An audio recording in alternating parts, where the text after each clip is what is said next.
آپ علیہ السلام فرماتے ہیں انی ما اخاف علیکم الفقر، مجھے تم سے فقر کا، بھوک کا کوئی ڈر نہیں ہے کہ تم بھوک سے، قحط سالی سے یا روزی کے کم ہونے سے تم فاقوں سے مر جاؤ گے، اللہ تمہارے اوپر بھوک مسلط کرے گا، ایسا کچھ نہیں ہوتا تمہارے ساتھ۔ مجھے تو یہ ڈر ہے تمہارے اوپر زمین کے خزانے، اللہ تعالیٰ اپنی رحمتوں کا نزول اس انداز میں کرے گا، تم پر دنیا کھول دی جائے گی اور تم دنیا کے فتنے میں مبتلا ہو کے اللہ کی عبادت کو بھول جاؤ گے۔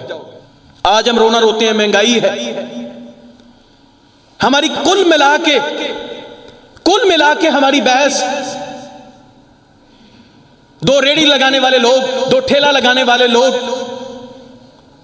کوئی اسکول ماسٹر ہے یا مسجد کا امام، کوئی حکمران طبقے کے، کوئی سیاست سے تعلق رکھتا ہے یا سماج سے، وہ یوں مہنگائی کے اوپر تبصرے کر رہا ہے جیسے وہ ماہر اور مجا ہوا اکانومسٹ ہے۔ سوال کرنے کے اوپر اگر میں سوال کروں، آپ جن گھروں میں رہتے ہیں، میں جس گھر میں رہتا ہوں، آپ جن گھروں میں رہتے ہیں، ہمارے گھر آج سے 100 سال پہلے جو ہمارے گھر، 50 سال پہلے ہمارے گھر تھے، آج اس جیسے ہیں یا اس سے اچھے ہو گئے ہیں؟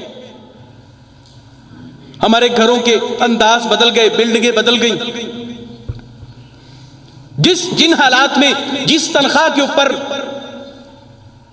جس محدود روزی روٹی اور کھانے کی آئٹمز کے اندر ہمارے ماں باپ، ہمارے باپ دادا گزارا کرتے تھے، آج وہی دال روٹی کھاتے ہیں یا بازار بھرے پڑے ہیں کھانوں کے ساتھ۔ لیکن ناشکری ختم نہیں ہوتی اس قوم سے۔ مہنگائی ہے، میں بھی یہیں رہتا ہوں، آپ بھی یہیں رہتے ہیں، مہنگائی سے انکار نہیں ہے، لیکن بھائی رونا تو نہ رو۔ یہ قصور شیخو پورہ کاموں کی حافظ آباد چاول کی فصل سے بھرا پڑا ہے، جا کے کسی تاجر سے، رائس ٹریڈر سے، کسی سے سوال کریں کہ مجھے 5 سال پرانا چاول چاہیے، 2015 کا چاول ملے گا؟ ہاں ملے گا، ٹرکوں کے حساب سے آپ کو نکال کے دیں گے۔ 5 سال پرانا چاول آپ کو ٹرکوں کے اندر ملے گا، نہ شکری پھر ختم نہیں ہوتی۔ سعودی عرب جیسے خوشحال ملک میں جائیں یا امریکہ کے اندر، وہ خواتین آتی ہیں، وہ بچوں کو انہوں نے انگلی کے ساتھ لگایا ہوا ہوتا ہے، وہ شیشے کے ریک کے اندر ایک پیٹی کے اندر 2 مالٹے ہوتے ہیں، ایک کیلا لٹکایا ہوا ہوتا ہے، 2 سیب ہوتے ہیں، یہ 5 پھلوں کا ایک ٹرے ہوتا ہے، 5 ریال یا $5 کا ہوتا ہے۔ ہمارے یہاں پہ کھوتی ریڑی پہ پھل بکتا ہے۔ کبھی کسی نے ایسا ملک دیکھا ہو جہاں پہ کھوتی ریڑی پہ پھل بکتا ہو؟ لوگ بالٹیوں کے اندر سموسے اٹھائے بسوں کے اندر گھس رہے ہیں، سموسہ لے لو 5 روپے کا، 10 روپے کا سموسہ لے لو۔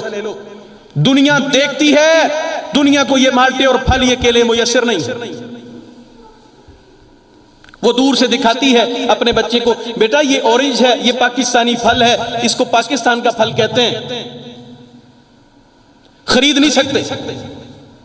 جبکہ ہم، رات کو مہمان آئے تھے، پھپھو چاچی اماں آئی تھی، مالٹے لائی تھی، کتنی کھا لی؟ بیٹھے بیٹھے 3 درجن مالٹے کھا لی۔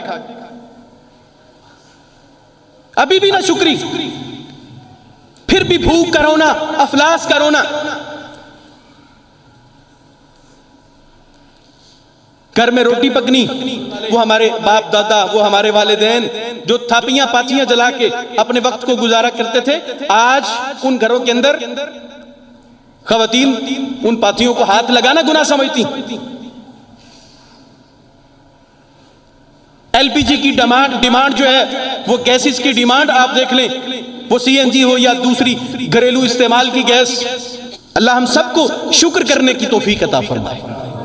اتنے اسباب، اتنے وسائل، نبی صلی اللہ علیہ وسلم نے سچ فرمایا تھا کہ مجھے تم سے یہ ڈر نہیں ہے کہ اللہ تم پر بھوک مسلط کر دے گا اور تم بھوک سے مارے جاؤ گے۔ نبی علیہ السلام فرماتے ہیں مجھے تو یہ ڈر ہے کہ دنیا تم پر کھول دی جائے اور تم اس دنیا کے فتنے میں مبتلا ہو جاؤ۔ اور دنیا کے فتنے میں یوں مبتلا ہوئے، ایک سواری ہے تو 2 کرنے کے چکر میں ہیں۔ ہم ہر روز سوتے ہیں تو 99 کو 100 کرنے کے چکر میں، ہر روز لاکھوں کی جائیداد جمع کر کے سوتے ہیں، لیکن اتنے ناشکرے ہیں کہ ہمارا 99 کبھی بھی 100 پورا نہیں ہوا۔ مسائل ہمیشہ ہوتے ہیں، لیکن مسائل کا حل طریقے سلیقے سے ہونا چاہیے، وہ طریقہ کہ جو نبی علیہ السلام کا مسائل کو حل کرنے کا طریقہ ہے۔ میں نے عرض کیا نبی علیہ السلام مسجد مدینہ منورہ میں آئے، سب سے پہلے اللہ کے گھر مسجد کو تعمیر کیا، مسجد بنائی، مسجد کو بنا کے پھر امت کی تمام تر وہ اجتماعی کام وہ اسی مسجد کے اندر سے ہوئے ہیں۔ غربت کا رونا ہم بھی روتے ہیں، غربت اس وقت بھی تھی۔ صحابہ کرام، آپ ان غریبوں کا حال دیکھیں کہ جو عبد الرحمن بن عوف، مکہ کا مانا تاجر، کامیاب شاہ سوار تاجر، کھجوروں کے 2 باغ، مکہ کی وادی کے اندر 2 باغ، نبی علیہ السلام کی محبت میں ہجرت کر کے سب کچھ بیچ بانٹ کے چھوڑ چھاڑ کے باغوں کو بیچا، اس کی حاصل شدہ رقم، اس کے پیسے پوٹلی میں باندھ کے اونٹ کے اوپر بیٹھے ہوئے، پیچھے بیوی سوار، گود میں بیٹے کو بٹھایا ہوا، چلنے لگے ہیں۔ سسرال والے آگے، انہوں نے کہا عبد الرحمن کدھر جاتے ہو؟ اللہ کے حبیب صلی اللہ علیہ وسلم کے پاس جاتا ہوں۔ انہوں نے کہا جانا ہے مدینہ جانا ہے تو یوں ہی جاؤ، ہماری بیٹی چھوڑ کے جاؤ۔ اس تاجر سے، مکہ کے تاجر سے، کامیاب تاجر سے بیوی چھین لی سسرال والوں نے۔ بڑا بھائی آیا، اس نے کہا عبد الرحمن کدھر جاتے ہو؟ کہا مدینے جا رہا ہوں۔ انہوں نے کہا عبد الرحمن یوں نہیں جا سکتے، یہ سب مال اموال جو لے کے جا رہے ہو یہ ہمارے پیسے ہیں، حالانکہ اپنی ملکیت کے باغ تھے، پیسے چھین لیے۔ اور تو اور باپ آیا، باپ نے بیٹا چھین لیا، سگا بیٹا۔ بیٹے کی محبت، اولاد کی محبت صرف باپ جانتا ہے۔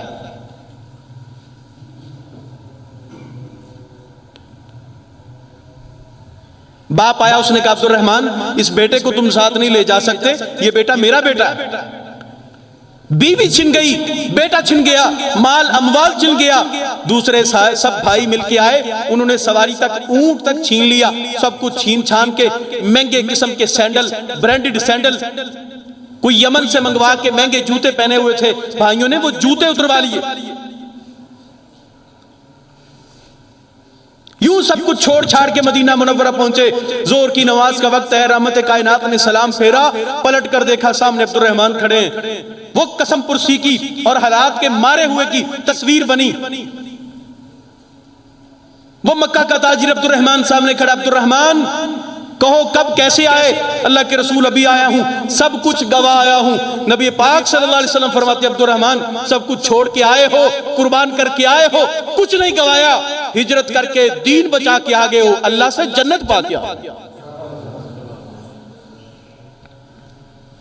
نبی علیہ السلام نے جس لیول کا کوئی کسی کا کاروبار بزنس تھا، اسی لیول کے آدمی کے ساتھ ان کی مواخات قائم کروائیں، بھائی بھائی بنا دیا۔ بھائی بھائی بنانے کا مطلب یہ تھا، عبد الرحمن بن عوف رضی اللہ تعالیٰ عنہ کو سیدنا سعد بن ربیع جو مدینہ کے اندر کھجور کے بہت بڑے تاجر تھے، ان کے بھی غالباً 2 مدینہ کے اندر باغ تھے، کھجوروں کے 2 باغ۔ نبی علیہ السلام نے سعد کو عبد الرحمن بن عوف رضی اللہ تعالیٰ عنہ کے ایک مہاجر کو انصاری کا بھائی بنا دیا۔ مہاجر کو انصاری کا بھائی بنایا۔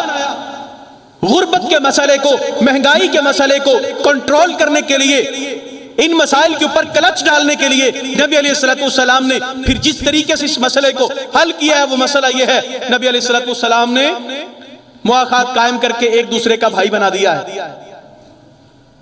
جس وقت تک یہ سٹیبل نہیں ہو جاتے، انصاری مہاجر کی ضرورتوں کو پورا کرے گا،